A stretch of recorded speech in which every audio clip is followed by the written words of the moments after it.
Welcome to the PA Books podcast. PA Books is a production of PCN, the Pennsylvania Cable Network.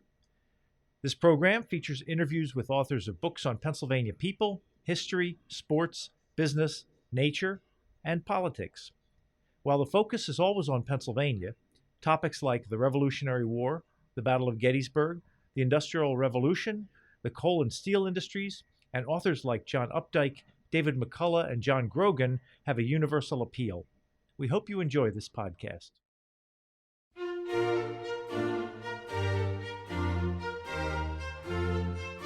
This week on PA Books, Cheryl Renée Gooch, author of Hinsonville's Heroes, Black Civil War Soldiers of Chester County, Pennsylvania. Cheryl Renée Gooch, author of Hinsonville's Heroes, Black Civil War Soldiers of Chester County, Pennsylvania. When did you first learn about Hinsonville? In 2012, when I visited Lincoln University and happened upon this historic church, Hosanna AUMP Church and Cemetery, which is located within yards of the historic ornate entrance to Lincoln University. And from Baltimore Pike, where this is located, it appears to be a part of Lincoln University's campus. So I asked, what is the relationship of this church and this cemetery to Lincoln University? Is there a relationship? Oh, there is, and that began my quest. I was insatiably curious, and I first learned that Hinsonville, which was a free community of color that was settled in the 1830s by African Americans who began purchasing land long before Ashman Institute, later renamed Lincoln University, was even an idea. So this was an intriguing community situated 5-6 miles from Maryland, which was then a slave state, and free people began settling there and purchasing land in the 1830s. Well, it's intriguing in terms of the relationships because the Hosanna Church, which is still there, was the spiritual and the social center of Hinsonville. The residents there were active in the abolition of slavery and were partnering at that time with really a complex network of abolitionists, including nearby Quaker communities who supported them in their aid to freedom seekers. Members of Hosanna and residents of Hinsonville were co-founders of Ashman Institute.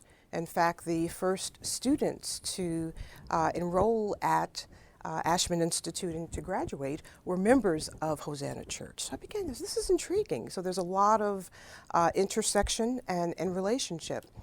The interesting story, I think, about Hinsonville in its relationship to Lincoln University is that those first two graduates who were residents of Hinsonville immigrated with 2 or 3 other families to Liberia in 1859 as missionaries and settlers.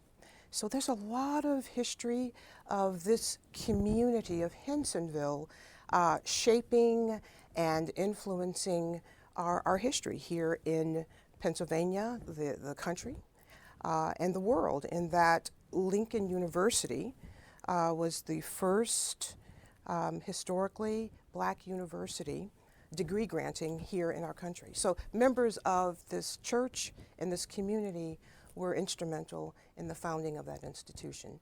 And as I have found that they sent at least 18 of their men to serve in the Civil War.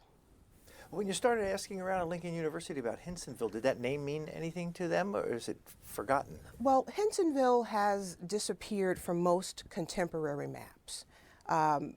You're right. When I began asking questions, people said, well, kind of, but not really. But no one could really answer or sufficiently answer my question about the relationship of this church, the remaining artifact, if you will, of Hinsonville to the institution. So I was on a mission from that point forward. Is the church owned by the university? It is not. It is not. That church was there long before the institution was founded, but it was because of this community that the founders of Ashman Institute, later Lincoln University, decided to place it there. Now, most of what was known as Hinsonville, for clarity, Hinsonville, Lincoln University, straddles two townships, Upper and Lower Oxford, along Baltimore Pike. And over the years, indeed, some of the land that was owned by residents of that community became absorbed by Lincoln University. Who was Hinson? Emory Hinson was the first known African-American man to purchase land there, and it became known as Hinsonville, again, straddling two townships, Upper and Lower Oxford. Where did the people come from who lived there? Why would they have moved there? Well, the early settlers were free people. Some were self-emancipated, some were manumitted. Self-emancipated, you mean they ran away? They acquired their freedom. Yes. So many of them, from what I've been able to determine, immigrated from Harford County, Maryland, and Cecil County, Maryland. And some came over from Wilmington, Delaware. Now, in the years before the Civil War, was there a lot of back and forth across the Mason-Dixon line for African Americans, or once across in the North, did they stay in the North? Well, it seems to me that the primary families that composed the Hinsonville community were there and very supportive of each other, as I indicated. Many of them were free at the time that they settled there and began to purchase land. Concomitantly, they were active in assisting freedom seekers who either would settle there, but for the most part, based on some of the oral history that I've been able to document, many of them moved on to Philadelphia and points north to ensure their safety, because there was the 1850 Fugitive Slave Act. And there, again, is evidence in the documents that slave catchers were in the area seeking runaway or self-emancipated people, as well as kidnapping free blacks. There's, it's a well-documented case of the Parker sisters who were free and working in the household of their employer when they were kidnapped and taken south. We did a program on a book about the Parker sisters on Yes. this program. Yes. Intriguing story. So if it's the 1850s or so and you're walking down the main street in Hinsonville, what would you see? You would see a farming community, modest homes, and you would see Hosanna Church and its intriguing cemetery. Were there businesses that the locals would run? Well, at that time, there may have been small shops or places of business, but the main city would be Oxford, so you would move onward. It was called Jennersville Road, from Jennersville to Oxford. So you would see post offices, you would see some modest shops, but you would be heading into either Jennersville to pick up your mail from the post office. There was the Red Rose Historic Inn was there at that time, and on into Oxford, which was more of a semi-urban community. What would the population have been at its peak? Well, I don't recall the population of Oxford, but Hinsonville, there were about 30 families that made up Hinsonville. All African American? Primarily African American. How did the white neighbors feel about having this community there? Did they get along with their neighbors? Well, I think there's a mixed history there. We know that the Quaker families were the ones most willing to sell land to people in Hinsonville who wanted to purchase. They hired many of them, so they had, I think, amicable relationships. Around the time that Ashman Institute, Lincoln University, was being organized, there's clearly vitriol from some of the white residents of the area toward this effort to establish a school or an institute for free men of color. So there was a mixed environment, but clearly supportive and safe enough for these families to exist and prosper. How did Ashman Institute get started? Well, how much time do you have? So Ashman Institute was chartered in 1854, and there's a wonderful documented story about a man named James Ralston Amos, who was a resident of Hinsonville and a trustee of Hosanna Church. Highly literate, at that time was an itinerant minister within the African Methodist denomination, and who desired to extend and expand his education. He wanted to be a minister and a teacher. And so he approached Reverend John Miller Dickey, a Presbyterian minister at the time there in Oxford, about founding an institution for men like him. Reverend Dickey was highly impressed with James Ralston Amos and wrote to a couple of seminaries, including Princeton. Said, here's a brilliant man of God who would fare well in your program. But they turned him down because of his race. So there was a wonderful story about James Ralston Amos walking approximately 7 miles from Hinsonville into Oxford on a daily basis to continue his studies with John Miller Dickey. And he would pray in a grove on a stone, which became his altar, that somehow there would be an institution of higher learning for men like him. And fast forward a couple of years, by 1854, Ashman Institute is chartered, and that stone, that prayer stone that James Ralston Amos used, was placed into the foundation of the first building, Ashman Hall. What became of James Ralston Amos?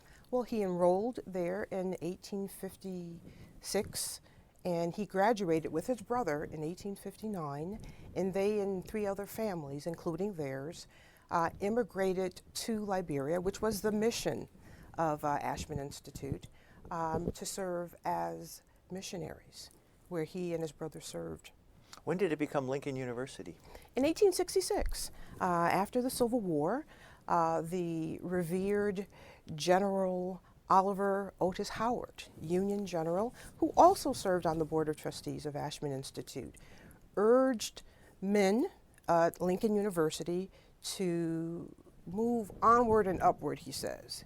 The traditional objective of Ashman Institute to serve as missionaries in Liberia is still laudable, but I want you young men to go south and help rebuild the communities that the recently freed African Americans will need. I want you to go south as educators, as ministers, and as business people. So that's when the institution aligned, or really realigned, its mission to serve that purpose. So it went from educating preachers and teachers to community builders. Do you know when Ashman Institute first got started, where they got their money? So in 1856, they began enrolling students after being chartered, and their primary donors were people who supported Liberian colonization, the immigration of former slaves and recently freed slaves to Liberia, which was founded for that purpose. So the early donors and supporters, which included the Pennsylvania Colonization Society, provided both funds and in-kind support to Ashman Institute and their graduates. I, again, think it's fascinating to see how members of Hosanna Church also supported Ashman Institute. James Ralston Amos talks about in his letters how he mortgaged some of his belongings to support Ashman Institute. He was also sent out by John Miller Dickey to on a speaking endeavor to rally and drum up support for the new institution. Was the idea of colonization popular or unpopular among African Americans? Well, it was a controversial issue. There were people on both sides. Hosanna Church, for the most part, did not promote colonization, but was supportive of colonization meetings that were held there to discuss that, along with abolition. And certainly there were several families from that community who joined the Amos brothers in their immigration to Liberia. Well, all this we've been talking about isn't really about what your book is about. So when you decided you wanted to write about Hinsonville, when you learned about it, why did you decide to take the focus on the residents of Hinsonville who enlisted in the Civil War? So this book is actually, as one of my readers reminded me, a sequel. My first book, published in 2014 by Lincoln University Press, On Africa's Lands, The Forgotten Stories of Two Lincoln Educated Missionaries in Liberia, right? So I focused on those pioneering brothers and missionaries and educators. But in the course of researching that, I kept walking around the cemetery, this atmospheric cemetery, and noticed a number of burials for Civil War soldiers. So I recognized USCT, United States Colored Troops. I said, oh, yeah. And I at that point had not seen so many black Civil War veterans buried in the same place. And it occurred to me that these men and their families seemed to anticipate that history might forget them. So in placing those headstone monuments, they place themselves into historical memory, prompting my questions. Well, who are you? What was your relationship to this community, this university? What were your experiences? What did you have to go through to find the answers to those questions?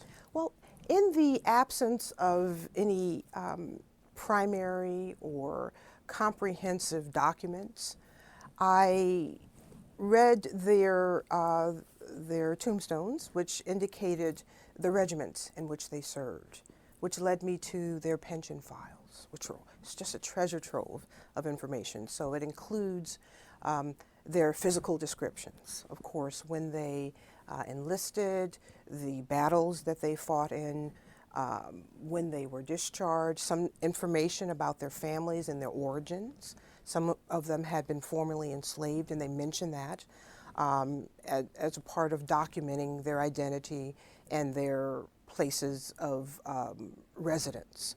So the pension files were very helpful.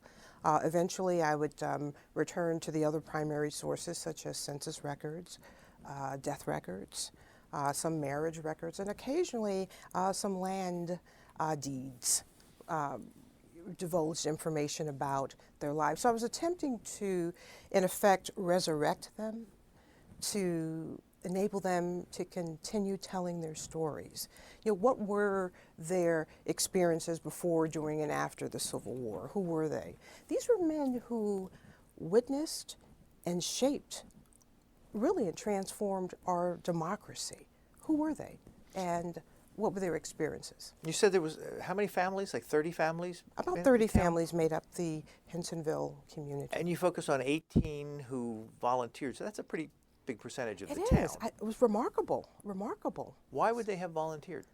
Well, I think the context tells us these were men who were part of really a pioneering community of free people who were actively involved in early civil rights, namely abolition.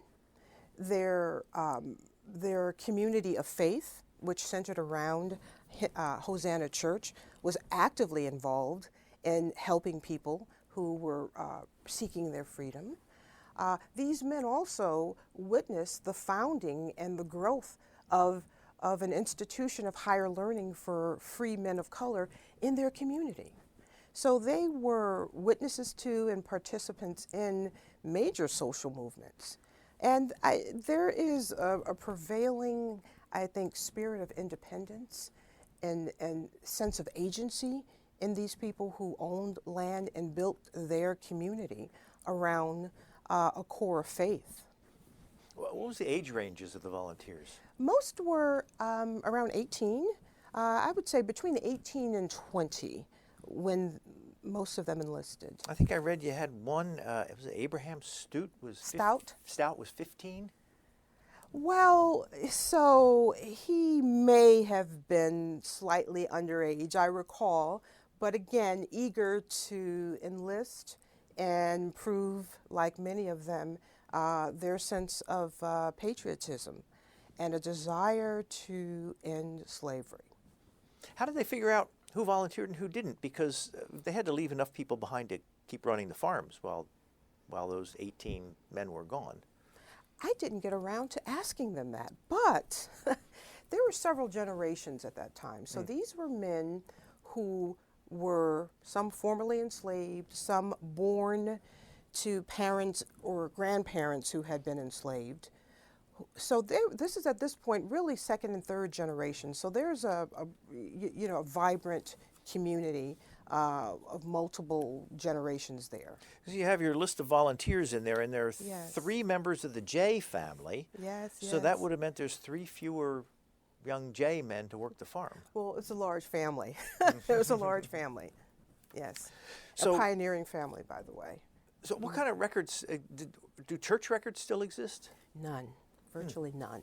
So I had to go to some primary sources, and luckily there were some historical newspapers that documented meetings at that church of the abolition societies, of colonization societies, some famous people who came through, including Frederick Douglass, who was quite active in the area, who spoke there, and was well acquainted with this community of Hinsonville. Where did you find the newspapers?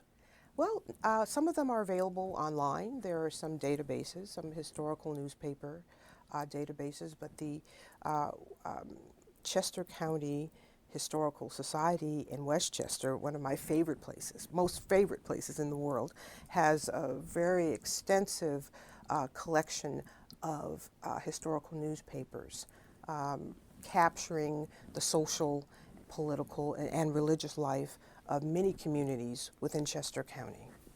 So if you're living in Hinsonville and you want to sign up, you want to enlist in the Army, how do you do it? Where do you go? And once they say, okay, you're in, what do they do with you?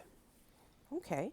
Well, once the executive order establishing the United States Colored Troops was issued, a number of recruiting stations and offices were set up throughout Chester County, including Westchester. Many of them enrolled or enlisted there in Westchester, as well as here in Philadelphia, particularly for the 54th Massachusetts. So between Westchester, where most of them enrolled, and Philadelphia.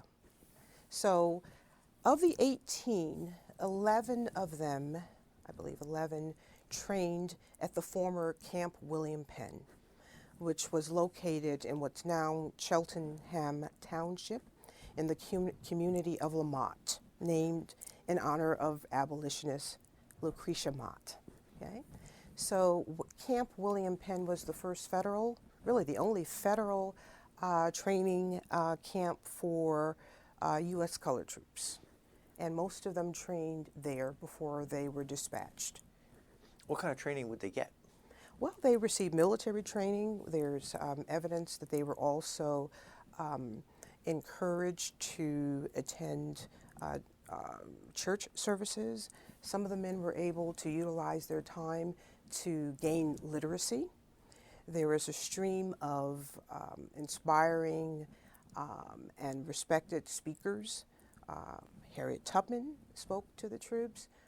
Frederick Douglass would hang out there often. William Still, known as the father of the Underground Railroad, set up a shop there. So there was a lot of activity to engage them in training and discipline, as well as edification, I think.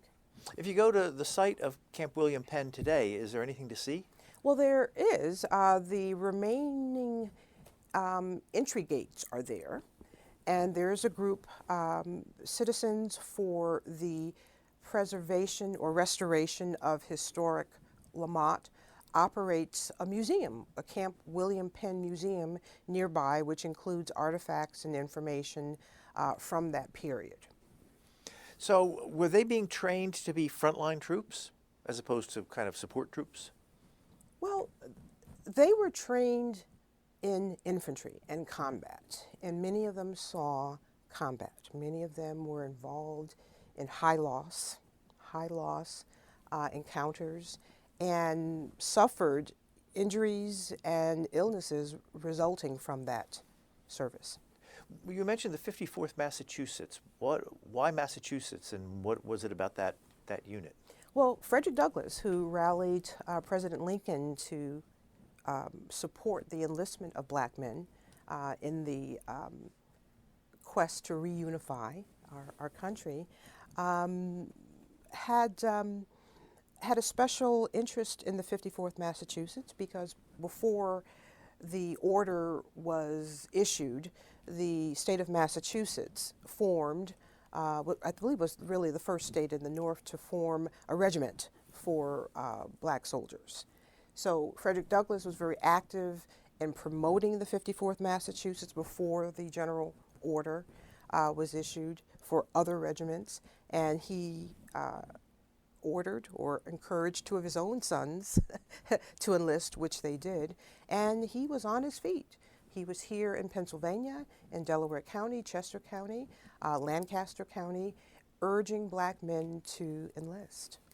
So what is the history of the 54th Massachusetts? Where did they go during the war? Well, they saw combat. They are well known for their valor during the assault on Fort Wagner in 1863, which was again a high loss battle. And one of the 18, Albert C. Walls, was our first casualty in that battle. The back cover says that they fought at Fort Wagner, South Carolina, which was memorialized in the film Glory. Glory, that's correct. That's them.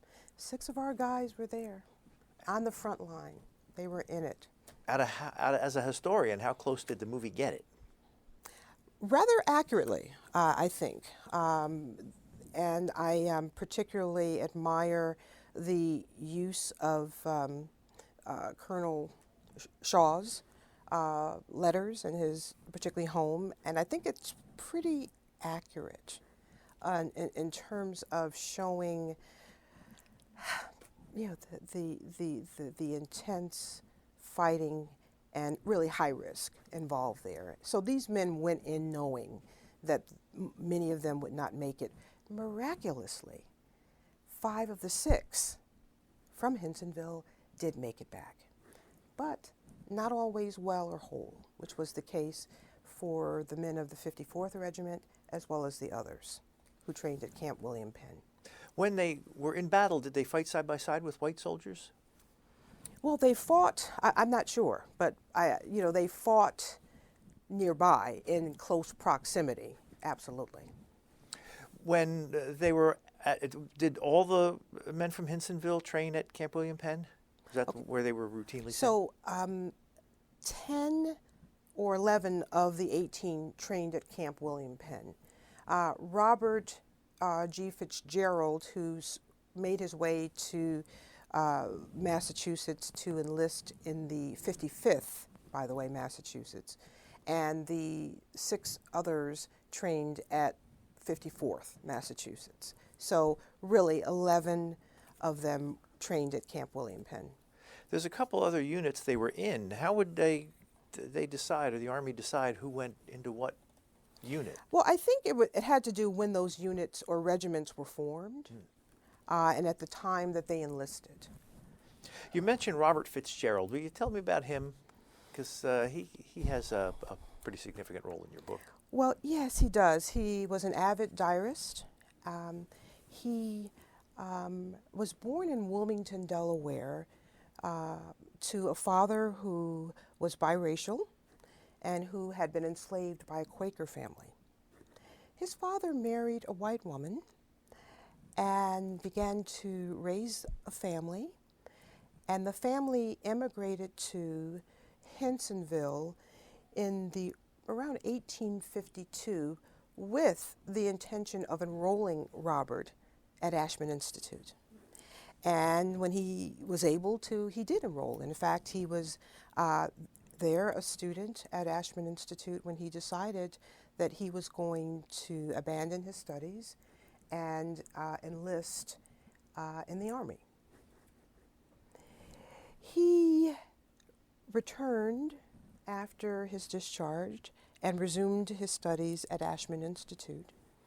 And he had an occasion to hear, again, General Oliver Otis Howard admonish him and other Ashman students to move onward and upward. Let me just read an excerpt from this, which Sure. Provides the context for his motivation to continue his service after the military service. Yes, it was onward and upward. As Douglas had urged black men to fight for the Union, following the war, civic, religious, and political leaders urged black men to go south to serve the newly freed men, women, and children. Ashman was renamed Lincoln University in 1866 to honor the emancipator president and redirected its Liberia-focused mission to American-focused uplift. In addition to seminary training, the university curriculum began to prepare its male students for vocations that included teaching, law, and medicine. At commencement that year, Major General Oliver Otis Howard, director of the Freedmen's Bureau, who became a member of Lincoln's Board of Trustees, urged students to move onward and upward in elevating their race, both within this country and in Africa, but particularly in this country. Robert, Christian Fleetwood, and more than 30 Lincoln graduates and alumni who served as USCTs listened keenly to the revered, battle-tried general who lost his right arm fighting the war to end slavery and was now funneling funds into schools to educate newly emancipated people. So Robert had already made up his mind and was preparing to travel to Amelia Court House, Virginia, to open a Freedmen's Society school. So he was sponsored by the Freedmen's Aid Society of Philadelphia, and he initially went to Amelia Court House, Virginia, where he literally built a school and formed a class and began educating the recently freed people. And he says this, he was so inspired. He says, "These people learn more rapidly than any school I ever taught. And if you approve of it," he's writing back to the society, "I will remain here until the 1st of November. They insist on staying, and Mr. M has made arrangements to teach our Latin and Greek lessons twice a week." So he's talking about how he's finding this renewed inspiration as an educator. So he teaches there for some time. He moves on to North Carolina, where he establishes freedmen schools, and his whole family eventually relocates there. Here's where it's interesting. Robert G. Fitzgerald remained in North Carolina and settled in Durham, North Carolina, where there is a family plot.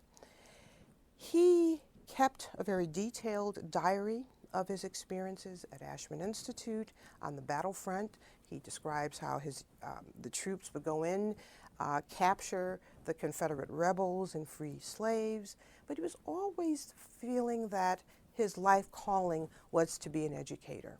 So he settled there, raised a family there, and his granddaughter, Paulie Murray, the renowned civil rights attorney, activist, and writer, visited Hinsonville in the 1950s, documented some of the family's experiences there. And Robert Fitzgerald, former Durham, North Carolina home, just last year was designated a National Historical Site. It is now the Pauli Murray Center for Social Justice, and the late Pauli Murray said that her grandfather's inspiring life made her the activist, lifelong activist that she is. So it's interesting. So he leaves and continues his work in North Carolina and is now a National Historical Site. What's it like reading his diary? Vivid. He was an enthusiastic tourist.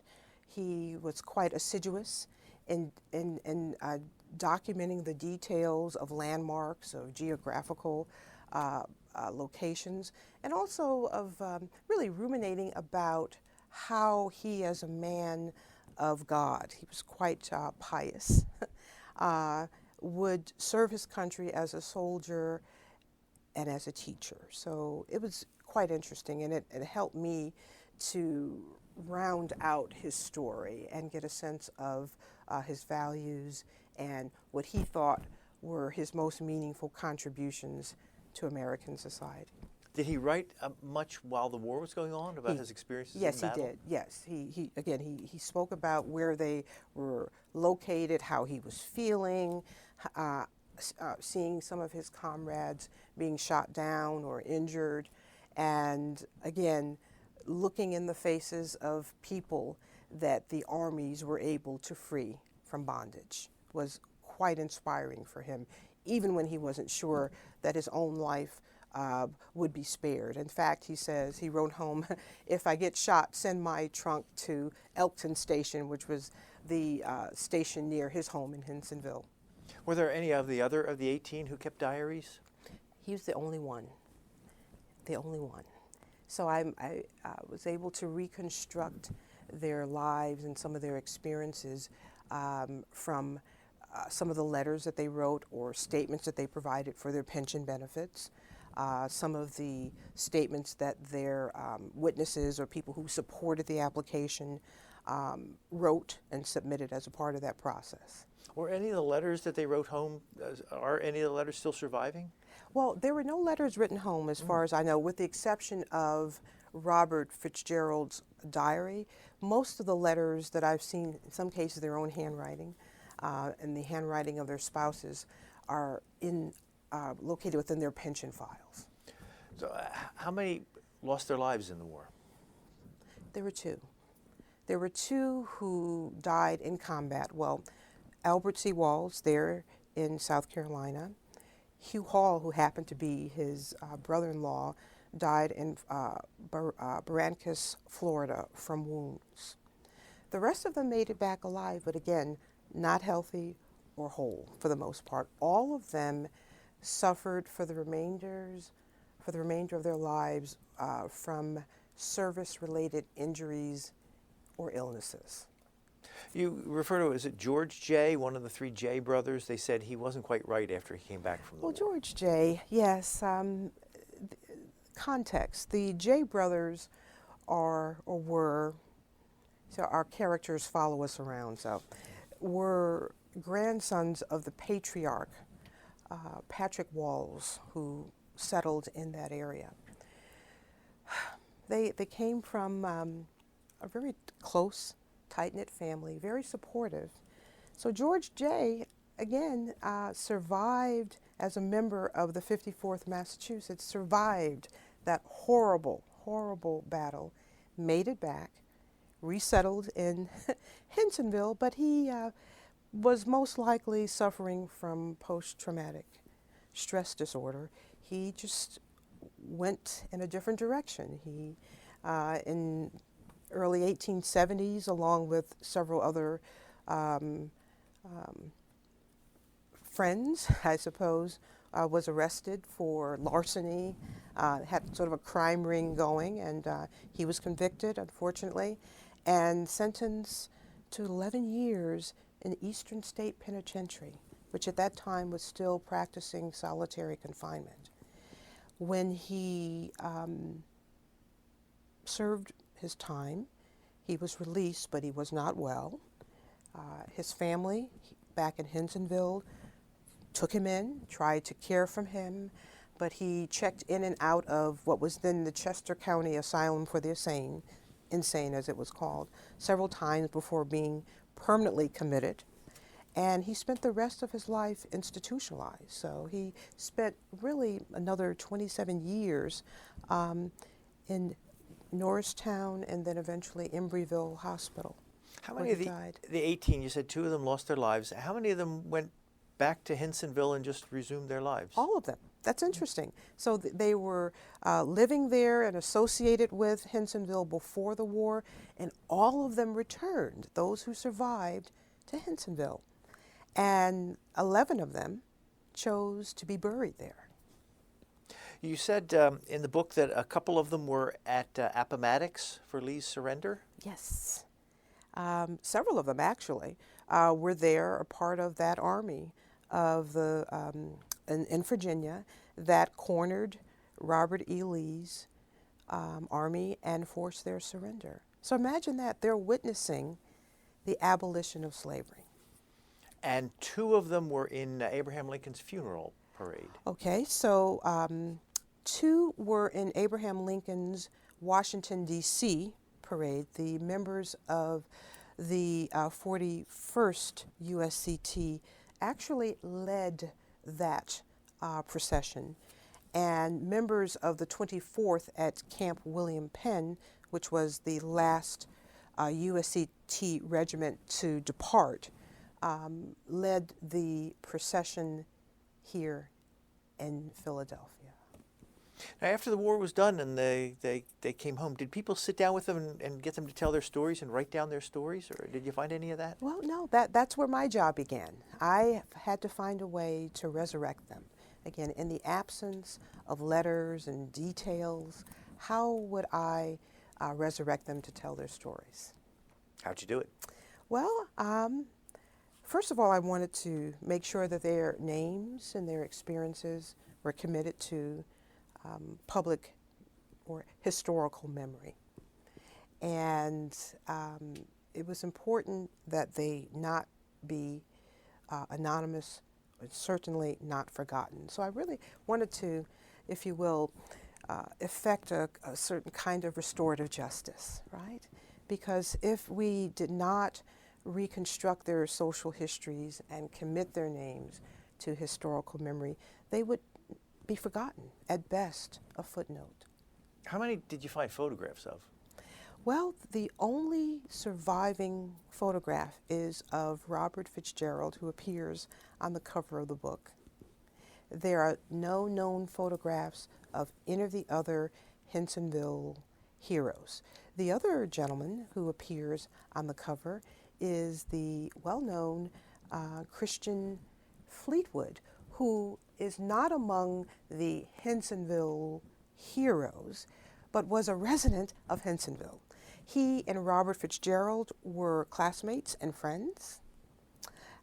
He also, while a student at Ashman, then Ashman Institute, worshiped at Hosanna and has documented in letters that he taught Sabbath lessons there. He was also the roommate of 2 other Hinsonville men who enlisted, Louis Ringgold and Stephen Ringgold. So he was intimately involved with and a part of the Hinsonville community during his tenure as a student at Ashman Institute, and well known by all of these men.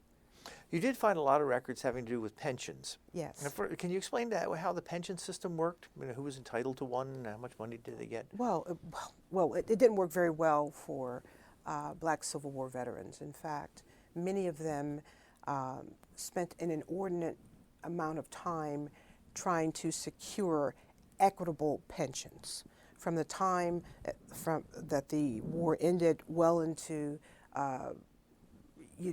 1900s.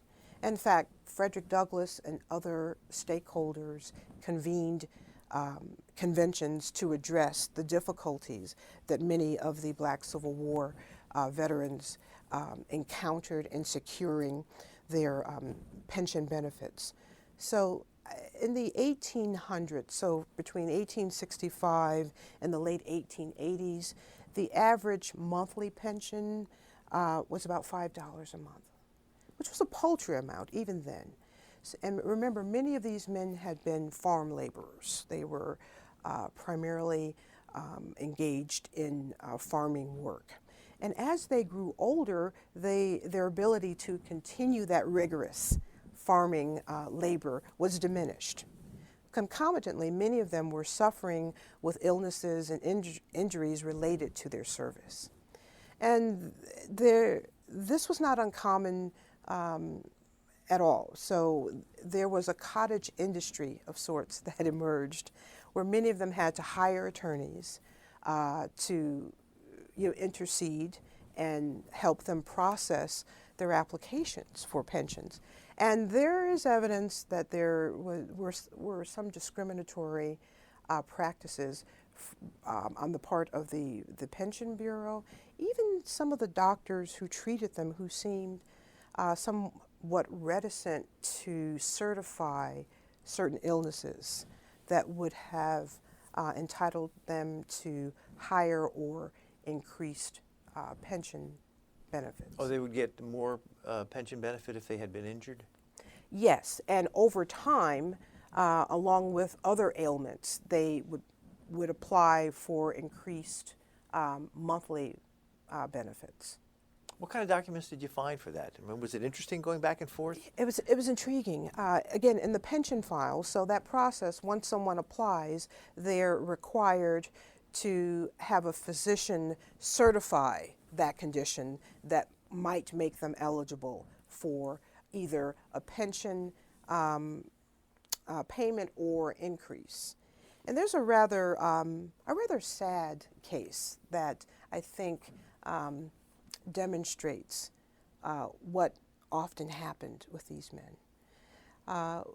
It's Isaac Amos Hollingsworth, who went by the name of Amos Hollingsworth, who enlisted in 1864, served successfully for a year, was honorably discharged, and did not file for a pension until 1891.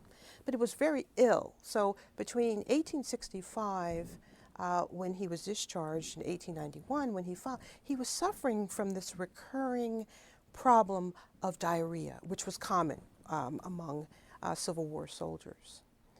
But he was not able to secure a pension until well after 1891. He reapplied, it was denied, and he eventually died in 1906, but suffering from a number of ailments, including this acute diarrhea. Did you ever find records where you felt like justice was done, like they were denied it, they persisted and ended up triumphing? Or was it always kind of a frustrating story to follow? Well, it's a very frustrating and at times harrowing story to follow, because what's consistent with these pension file applications is it's not enough to survive, okay? They were aging, their bodies were breaking down, and they ended up having to hire attorneys, again, spend more money to try to secure equitable payments to survive. Two died in what was called the poorhouse. It was very sad. William Ringgold, who made it back, but was suffering from bone scurvy, which ultimately killed him, and he was barely able to survive or work, and ended up living in the Chester County poorhouse, which he and several others were using as a retirement home, essentially. You also write about widows' pension benefits. What were widows entitled to? Well, usually a little bit more than their husbands received. Really? Once the husbands expired, they were able to secure benefits that helped them survive. And again, many of these widows returned to or continued to work as domestics, and some of them died in the poorhouse. Were you able to find any living descendants of any of the residents of Hinsonville? Absolutely. There are a number of the descendants of the Walls family, which is one of the pioneering families of Hinsonville, who convene annually at Hosanna Church for a family reunion. And I've connected with them and exchanged information. And there are descendants who are finding me. So they are attending some of my author talks and signings. Say, hey, by the way, I'm a descendant of the J. Let's figure out how I'm related. They're connecting with me on my my author page on Amazon as well as Facebook. So there's still quite a few around who are intrigued with and very excited about this documentation, which is helping them to cull together their family histories. Did any of them have stories that were passed down through family legend, or any memorabilia? I mean, something that the soldier had during the war? Yeah. So some of them are in possession of discharge papers, some of the original discharge papers, which they revere and they're proud of. But mostly oral history, some fragments of their oral history that was passed down. But this work seems to help gather a lot of that information, and some have promised to go look through boxes to see if in fact there are some details or artifacts that have been overlooked. How often in your research did you just have frustrating days where you just felt like you were hitting dead ends everywhere you went? Well, there weren't very many dead ends. The challenge for me, as I immersed myself in these men's stories and visited some of the places where they lived or were institutionalized, it took about 2 years to walk through each of them and try to do justice to who they were and what they intended to do through serving in the Army as well as resuming life as civilians there in a society that still did not extend equal rights to them. That was more frustrating or in some ways fascinating, but they persisted. Okay, they persisted. These men, again, their bodies were broken, they were ill, unable to work full schedules at some point, but they persisted in trying to work and support their families. Did they expect to be accepted by white society as a result of their Civil War service when they came back home?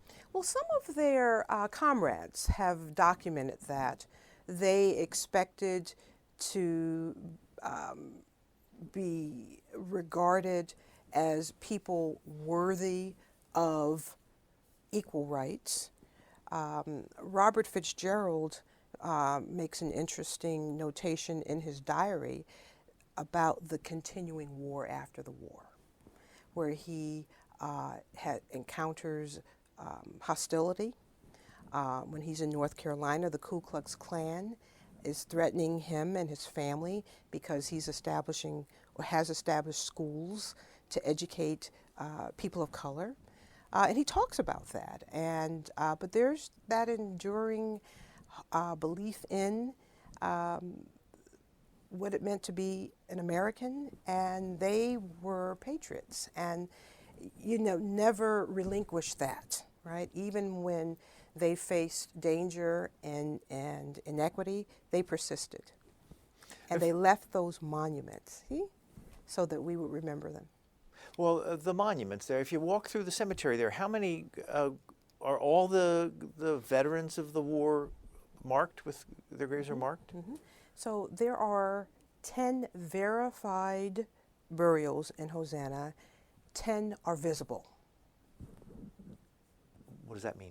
Meaning their headstones survive. There's one missing, but they're verified in terms of the records. 11 burials of Civil War soldiers, Hinsonville's heroes, there in the cemetery, and 10 have still visible headstones. I have to ask you about something. You have a photograph in here of Old Hellman's Tavern, later Nottingham Tavern. What is the significance of that? Well, that's where one of the, again, I was attempting to place these men in the context of local regional and state history. It's where one of them lived, and he mentions Hellman's Tavern as his place of domicile, where he would retrieve his mail. And it's interesting that that tavern, part of it faces Maryland, or sits on the Maryland line, and part of it sits on Pennsylvania, which again reminds us of that line of demarcation between freedom and slavery, and how close to that line these men lived and returned to after the Civil War, attempting to negotiate their way in a society that was still reticent to extend equitable rights to them. Who was the last surviving veteran? So our readers will have to get the book to find out. Well, let me ask you one more thing about the Harmony Grove School. Can you talk about Harmony Grove School and what was significant about that? Well, Harmony Grove School, again, was a school that was established for the children in the area of what became known as Lincoln University Village.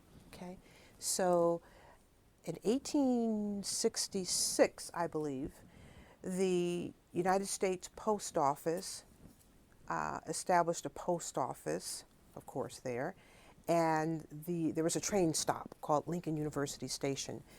And near that intersection, a school was established to educate the children of what became Lincoln University Village. Okay? And initially, it was an integrated institution, not fully integrated. So white children were on one level and black children at another level. And some of the children of the Hinsonville men attended that school. And that building still stands. It's a converted church there in Lincoln Village. So again, another overlooked, forgotten landmark. And you say Abraham Stout's son, he's one of the veterans. He attended that school. Yes. And one more, what is the GAR? Grand Army of the Republic, which was essentially an advocacy group formed for veterans, black and white, after the Civil War to, among other things, advocate for equitable pensions, right? So today I hear people say, particularly veterans, America has a spotty history in terms of how it treats its veterans. There's always a need for advocacy. There were segregated, however, chapters of the Grand Army of the Republic. So when you walk through and you see a GAR medallion, that's usually placed there by a veterans group to show that that person buried there was a Civil War veteran. This is your second book? It is. Do you have a third one in the works? I do, and it's nearly completed. It chronicles my now 25 year quest to reconstruct my family's journey from slavery to freedom. And it covers about 250 years of my family's experience in relationship to American history. Well, we are out of time. We've been speaking with Cheryl Renée Gooch. She is the author of this book, Hinsonville's Heroes, Black Civil War Soldiers of Chester County, Pennsylvania. Thank you very much. Thank you. You've been listening to a podcast of PA Books, a production of PCN, the Pennsylvania Cable Network. We'd like to hear from you. Our email address is pabooks@pcntv.com. Like us on Facebook to learn more about PA Books.